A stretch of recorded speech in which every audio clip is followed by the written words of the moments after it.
All right, welcome to the Honors College Podcast. I'm the host, Max Sandlin, and the guest today is Dr. Kraig Martin, who teaches philosophy and ethics, Christ and culture, Bible chapel, and 1,000 other things on campus.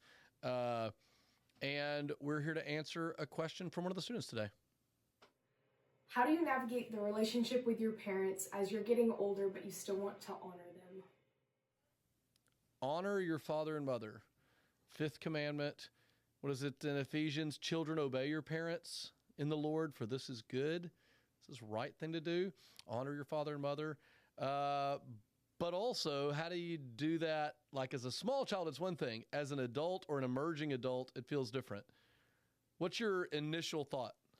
One thing that I think that college students could know that would help them honor their father and mother whenever there's maybe feel like their mom and dad are being a little controlling or giving advice, unasked for advice, help them to have sympathy for their mom and dad, which might help loving and honoring come more easily, is to consider it from their perspective for a moment. So as a parent, I have two kids, and I recall pretty distinctly the moments whenever my oldest began learning that, kids are really beautiful because they don't yet know how to create a mismatch between their face and their souls. So no poker face. No poker face. So they're really bad liars, right? Yeah. And then you hit middle school and you start realizing how you can be hurt by revealing yourself to people, and you start learning to hide. And then you come home from middle school and you know something's wrong, but they won't tell you. And as a parent, you want everything to be okay, so you just want to grab them and shake them and make them tell you the thing that they won't tell you. You want to control or manipulate because, but it's motivated out of love. Now, if you're wise, and most of us parents are not, but if you're wise, you give space and you try to learn to navigate the very difficult terrain between controlling and helping. One non-controlling behavior is apathy and not caring. Yeah. Right. But that's not what any, like a student, Right. a kid wants. Right. And you don't want that. Yeah. You actually do want parents who are navigating that line and getting it wrong sometimes. Yeah. And so when they give you the advice that you didn't ask for that makes you feel like, just remember they love you and they're trying to help. And it doesn't mean you have to think it's okay or excuse everything they do, but it might help you be more gracious or charitable towards it. Seems to me that like a lot of things, when we're talking about these bilateral relationships, it's not like navigating a relationship with a computer or something that you're the only one who's contributing or you're the only one who has to do right for it to do right. These things, all relationships with people are like this, where I can do the right thing. I can do always the right thing. But if they don't do the right thing, the relationship can't work. Right. It takes two to tango and all this.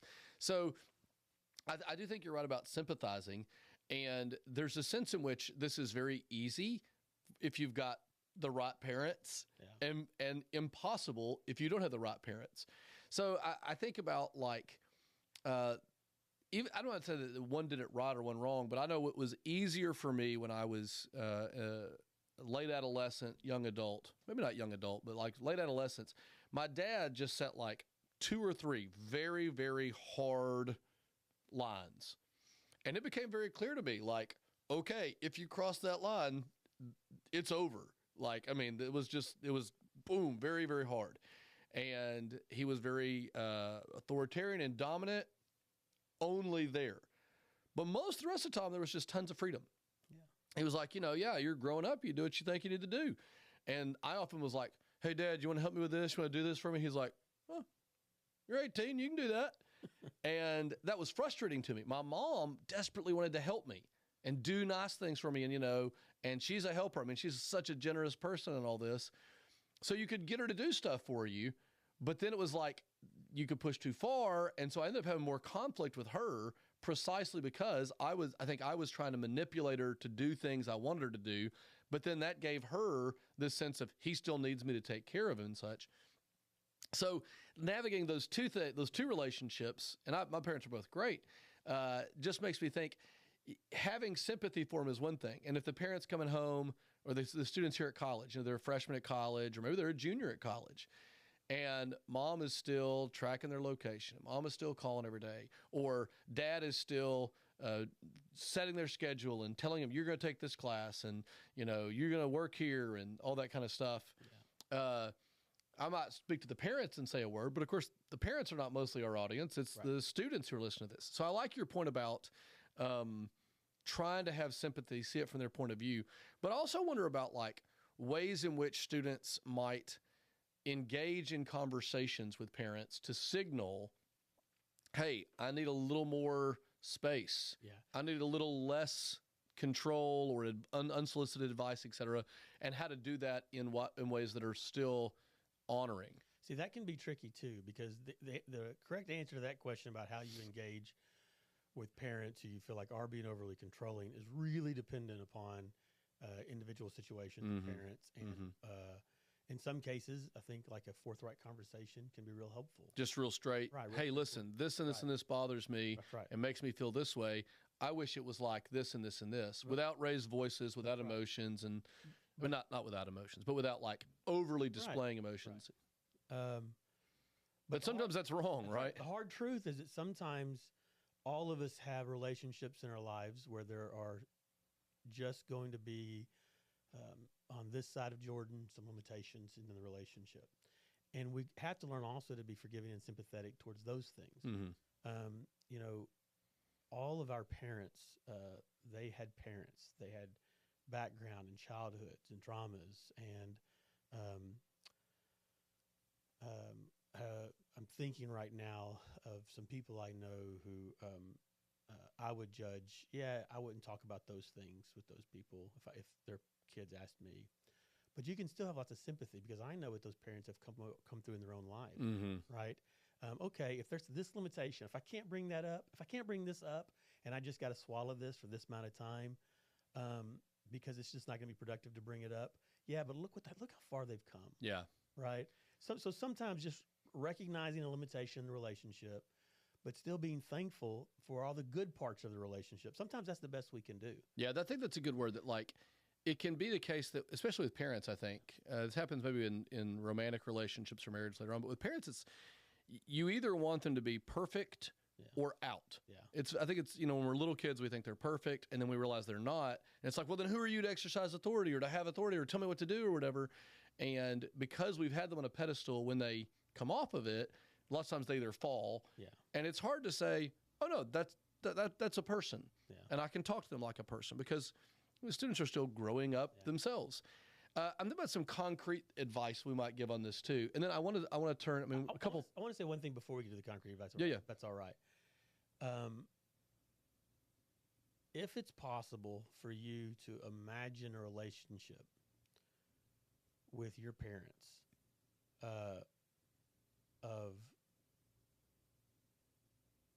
they'll always be your parents, but there's also it changes, and there comes to be kind of an underlying partnership, friendship, where you're able to see one another a little more clearly than a young child can see his or her parent, and work together, be partners in some sense.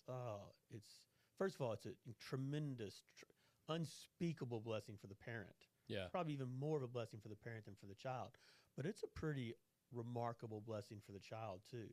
And so, think about how do I need to behave towards this person for this kind of partnership to be, if it's possible, to be possible in the future, even down the road. Down the road, that's right. I think that's right. Yeah. What I was going to say is I do want to do some practical advice, concrete things that they might think about and do. But I also want to talk. We're a couple of philosophers here. I want to talk about like what does the word honor mean? Yeah. And how do we think about honor? That's about Bible stories. When I teach Bible survey classes, Jesus, of course, is our perfect model. And we see Jesus have very few interactions with his parents. With Joseph, we see virtually nothing except when he's 12, he goes to the temple and all that. But with Mary, there are a couple of scenes that stand out to me. And one is where he's at the wedding feast at Cana in John, And Mary comes to him and she says that they've run out of wine. And Jesus has this line. He says, "What's that to me? It's not my time yet," or something like that, you know. And she's wanting him to do something. It's a very classic kind of parental thing. She's almost passive aggressive. She says, because she doesn't say, "Could you please fix the wine?" Right. or do a miracle, Right. or she just comes and says, "Here's a problem," and he's like, "Yeah." And then she has this wonderful thing. She turns to the servants and says, "Do whatever he tells you." And then she just leaves. And you can imagine, this is Jesus. I mean, he's 30 or whatever at the time. But still, your mom has put you in this position where, I wasn't going to do this, but now she's kind of put me on the spot. And so Jesus does this miracle. It's not exactly against his will, but, you know, it's at her prompting. He was maternally manipulated to some degree. Yeah. And in this scene... Right. He bows to his mother. Yeah. He says, "Yes, ma'am." That's right. "Yes, ma'am." And he goes on, he does what she says, and it's still the right thing. And it's good for her body, and it works out for him and everything. But there's another scene in the Synoptic Gospels where Jesus is preaching, and it says that his mother and his brothers came out to take possession of him because they thought he was out of his mind. And here's his mama on the edge of the crowd, and she's like, "I need to talk to him." And they say, your mama's looking for you. Your brother's here looking for you. He says, "Who's my mother? Who are my brothers? Whoever does the will of God." He just like radically distances himself from this natural, godly relationship with a good mother, you know? But you didn't talk about, but there's one more really moving scene with Jesus and his mother at the very end. That's exactly what I was going to say. Yeah. That distance that he makes doesn't ruin the relationship because she's there. You want to talk about that one? Well, at the very end, you know, he's on the cross and he looks down and he says, you know, "Woman, behold your son behold your mother." He's thinking about his mother and taking care of her because that's his mother. Mm-hmm. And, you know, our family, we don't choose them, and yet they bind us in certain ways. And if there does need to be, it is proper for there to be distance sometimes, but in some ways, like, you can't escape there are certain things about ourselves, whether it's the community or our immediate family, that in some sense, at least, we can't totally escape. And not only can we not, we don't want to. Right. It's not proper to. Right. In some ways, to try too hard to escape it is to fight against ourselves. Yeah, and there's sort of a petulant childishness. Exactly. And that kind of, I think, is a nice segue into thinking about some practical advice. One of the things that I tend to say to students when they ask this question about, you know, how do I navigate my parents as I'm getting older? I especially think about this when I'm teaching freshmen, and I say, "Hey guys, it's Christmas break coming up, and you're about to go home for the first time, having lived somewhere else on your own. Yeah.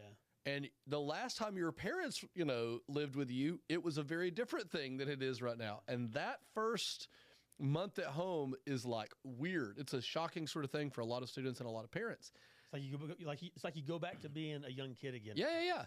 And the parents are so excited. So the first few days, everybody says, "Oh, I'm home. It's great." Yeah. And then they're like, "Well, are you going to do this?" And you're like, "Well, I was going to do what I wanted to do, like I've been doing every day for 3 months."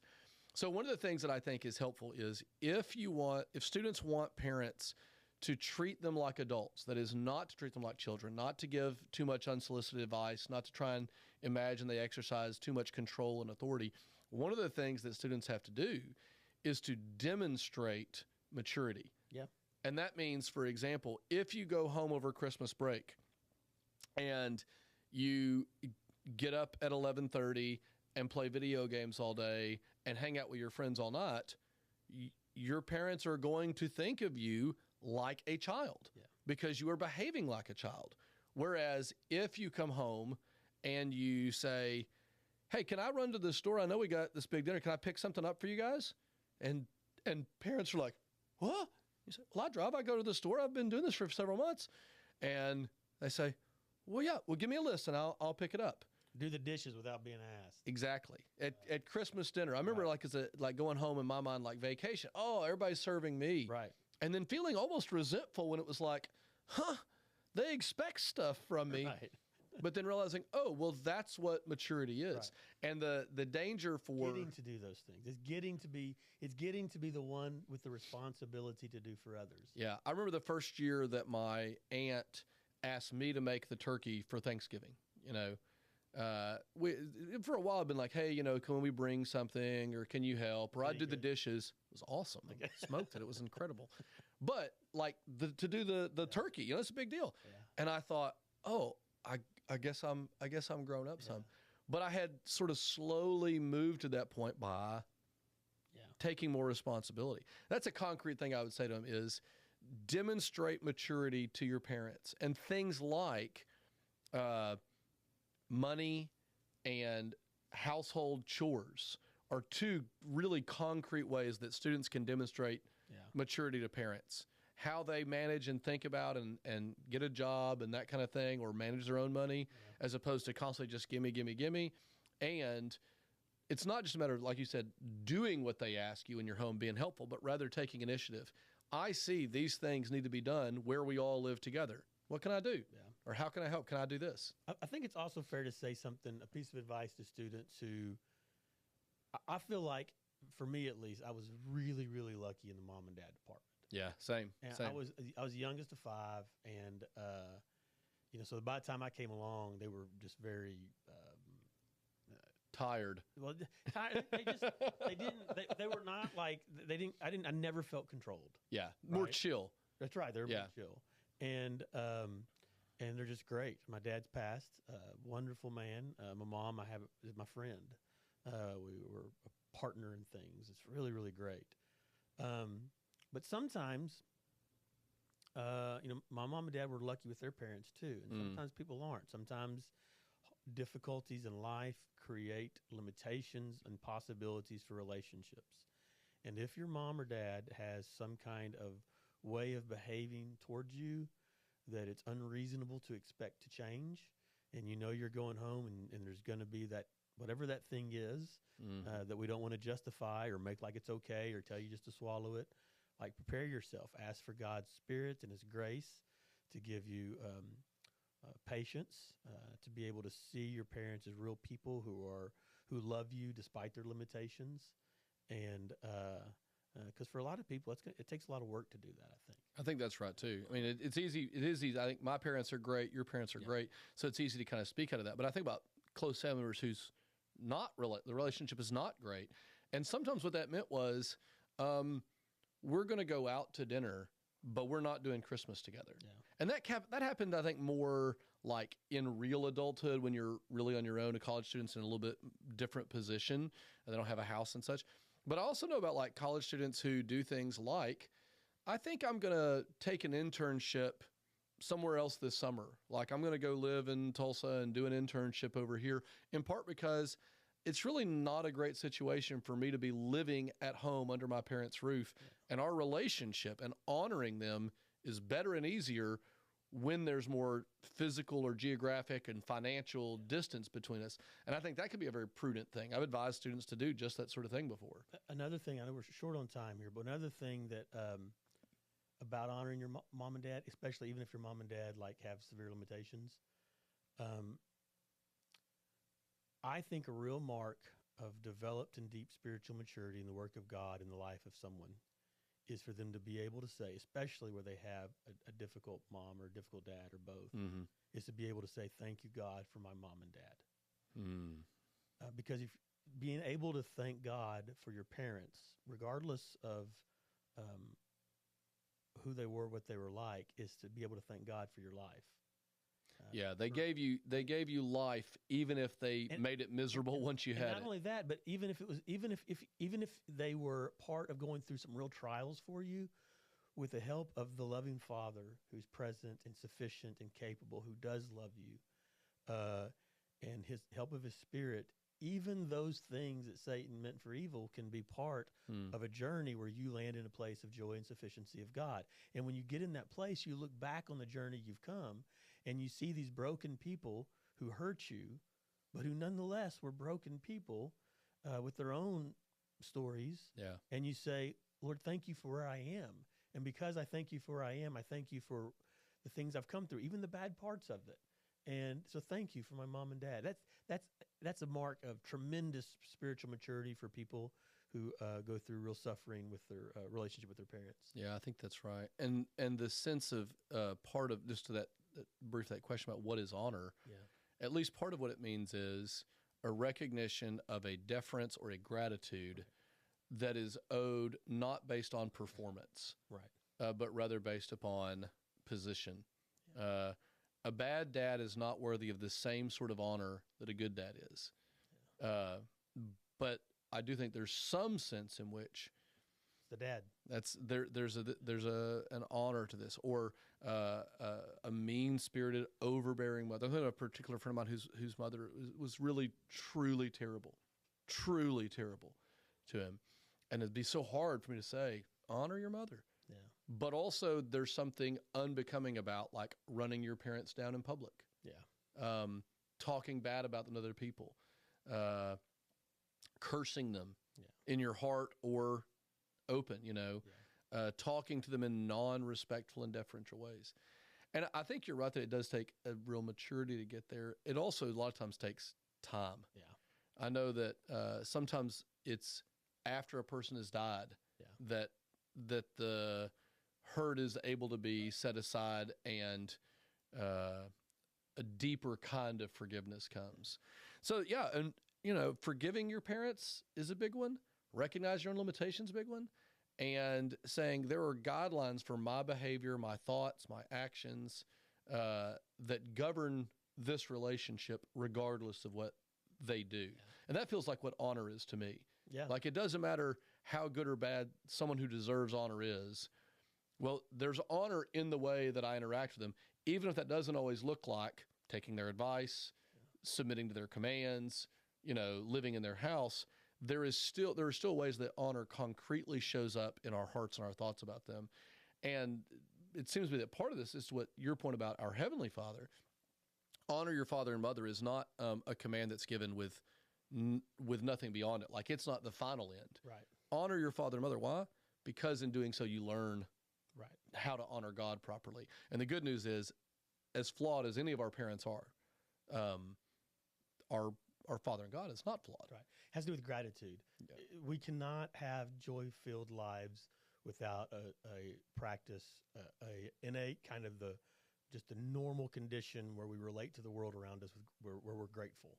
If we're blind to the things that we receive that we didn't earn, or just the gifts that we've been given, we'll just go our whole lives feeling entitled and victimized, as opposed to grateful for what we've been given, and unhappy for that. And so being able to just recognize, part of honoring is just recognizing, like, I was given life, and even if they're bad parents, maybe did they feed you? Yeah. Did they give you a place to sleep? Yeah. Right. Be grateful for those things. I'm not saying be grateful for abuse. Of course. But be grateful become the kind of person who practices gratitude in your life. I think that's caught up with honoring your father and mother too. That's a great word. This is a really important question. It's not exactly academic, but it does tie into things that we're studying in theology classes, philosophy classes. Great novels help explore this for us. And so I think it's something that honor students can talk about. They can listen to us talk about here on the podcast, and they can explore in their classes. And look forward to talking to us. And thanks so much for being here, Kraig. This is great. Thank you.